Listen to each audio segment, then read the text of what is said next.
Baik, yang Anda saksikan tadi adalah kisah di mana seorang ayah yang sulit untuk melepaskan anaknya, untuk dimakamkan anaknya tersebut mati karena serangan Zionis Israel. Itu tidak hanya satu cerita pemirsa, tapi banyak sekali cerita ayah, ibu harus kehilangan anaknya. Begitu pula anak-anak harus menjadi yatim piatu karena kekejian dari Zionis Israel. Untuk mengupdate bagaimana saat ini kondisi di Gaza Palestina dan juga apakah upaya-upaya yang dilakukan oleh berbagai negara ini dapat segera menghentikan perang ini, kita akan berbincang dengan narasumber yang sudah hadir di studio. Sudah ada Mas Yon Mahmudi, analis geopolitik Timur Tengah, dan juga nanti kita akan coba berbincang dengan Mas Fikri, relawan Mercy di Gaza Palestina. Selamat pagi Mas Yon. Selamat pagi, sehat? Alhamdulillah sehat. Alhamdulillah, ini sudah lebih dari 60 hari, besok tanggal 7 tepat 2 bulan begitu, dan sudah 20.000 warga Gaza Palestina yang tewas, bahkan masih juga belum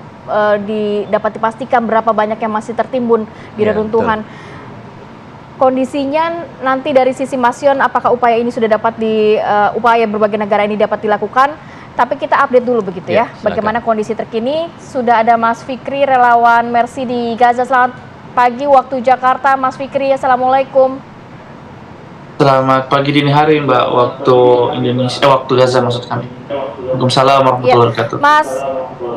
Mas Fikri, semoga dalam kondisi sehat ya Mas. Kalau melihat berita-berita mengenai kondisi Gaza, nampaknya semakin masif serangan Israel. Bagaimana kondisi di sana Mas? Apakah masih ada tempat yang cukup aman untuk warga Gaza ini berlindung? Sekali lagi kami tidak pernah bosan untuk mengingatkan bahwa sebenarnya tidak ada tempat bagi warga Palestina maupun sebenarnya warga asing yang ada di jalur Gaza bagian Palestina ini, karena sebenarnya kami ini kan sebagai relawan kemanusiaan Rescue Committee adalah WNI, dan kami ada 3 orang, dan kami sebenarnya saat itu tinggal di Wisma Dr. Jas Rizal yang masih terhubung dengan Rumah Sakit Indonesia. Namun pada akhirnya pada Rabu 22 November yang lalu kami terpaksa ikut mengevakuasi karena keadaan semakin genting dan keadaan semakin sulit, sehingga seluruh pasien ataupun warga yang mengungsi ataupun dokter semuanya mengungsi ke jalur Gaza bagian selatan, dan sampai saat ini memang dentuman-dentuman bom masih terus terdengar oleh kami, dan memang update korban yang saya dapatkan dari media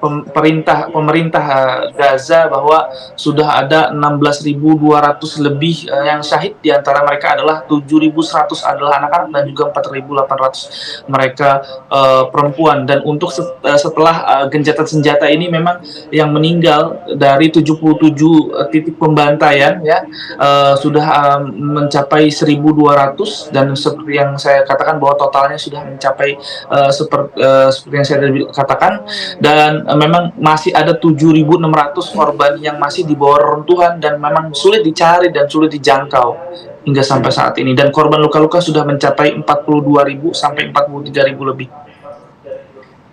Oke. Untuk serangan Zionis Israel hingga saat ini kita berbincang, mereka menyasar konsentrasi wilayah yang disasar oleh mereka itu wilayah mana saja, Mas Fikri?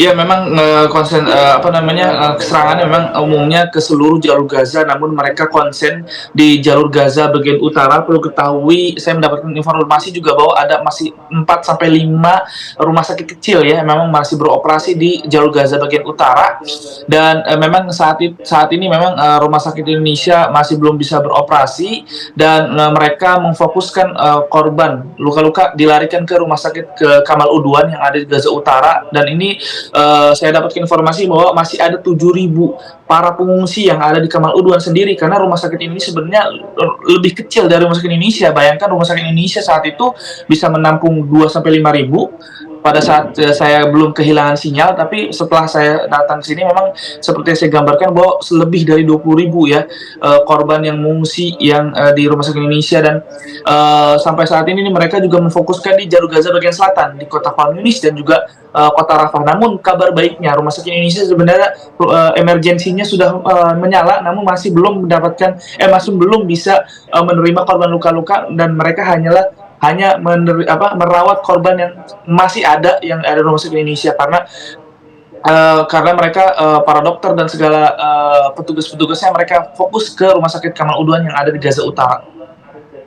Oke, baik. Terima kasih Mas Fikri atas laporannya. Kami doakan Anda dan rekan-rekan serta warga Palestina juga di sana dalam kondisi sehat walafiat meskipun di tengah gempuran Zionis Israel yang masih berlangsung hingga saat ini. Assalamualaikum warahmatullahi wabarakatuh, Mas Fikri. Waalaikumsalam. Kita nanti ngobrol lebih banyak lagi dengan Pak Yun, terutama dengan skenario setelah gencatan senjata apa yang akan terjadi ketika invasi dan serangan Israel juga masih terus berlangsung hingga saat ini. Sesaat lagi di Apa Kabar Indonesia Pagi.